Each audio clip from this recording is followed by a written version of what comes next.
Assalamualaikum warahmatullahi wabarakatuh. Kembali bertemu dengan saya Edi Cilegon Fishing Channel ya lur ya. Kali ini saya akan menceritakan sebuah kisah mistis ketika mancing di satu daerah di Salatiga. Terjadi pada tahun 1997 ya lur. Kita saksikan ini skema gambar sketsa kejadian tersebut.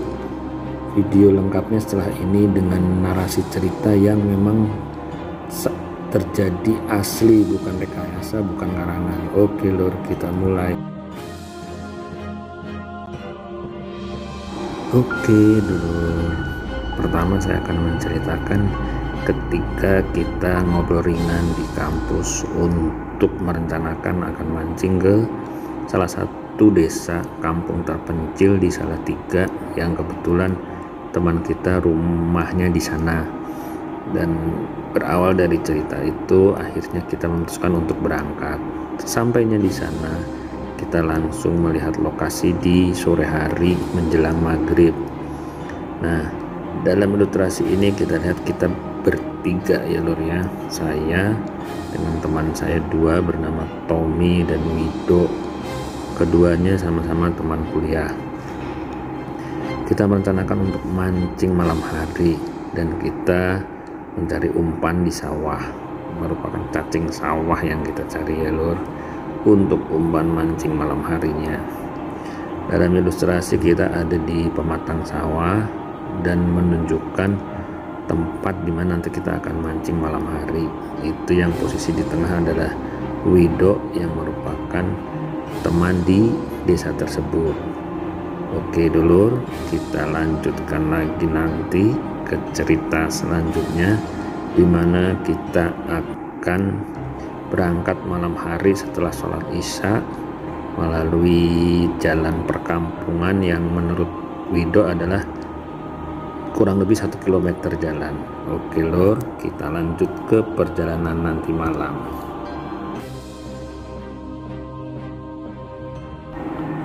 Oke dulur, setelah berjalan kurang lebih setengah kilometer kita menemukan satu pemakaman umum ya di desa tersebut. Tempatnya menyeramkan lur, ada pohon bambu yang tertiup angin sehingga menimbulkan suara, dan hembusan angin malam itu sangat kencang sekali lur ya, disertai dengan gerimis-gerimis kecil. Mulailah di sini ya lur ya, suasana mistis itu mulai terasa. Angin bertiup kencang dan gerimis makin dirasakan oleh kita bertiga sebelum sampai ke spot mancing yang kita tuju.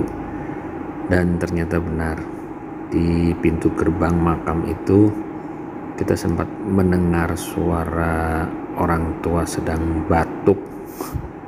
Dan akhirnya kita memutuskan untuk jalan lebih cepat seperti dalam ilustrasi ya lur ya.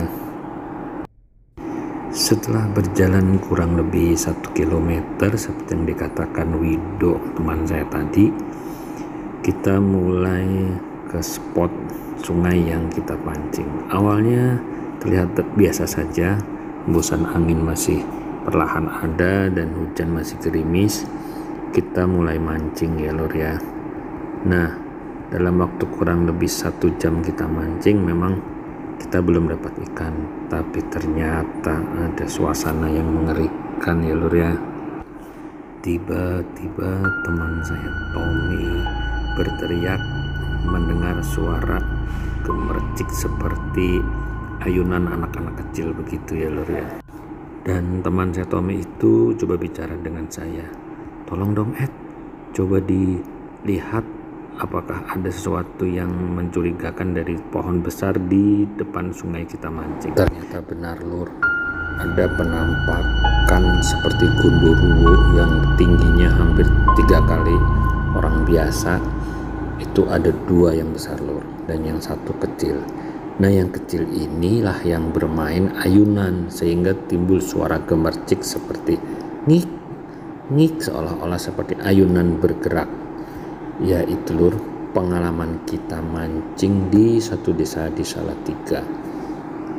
Oke dulur, ini sebagai contoh bahwa dimanapun kita mancing, spot dimanapun, kita harus selalu berhati-hati ya lur ya, karena kita tidak tahu spot yang kita datangi kondisinya bagaimana.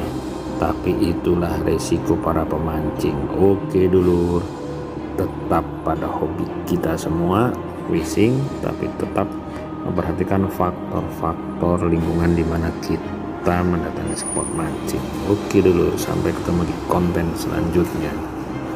Assalamualaikum warahmatullahi wabarakatuh.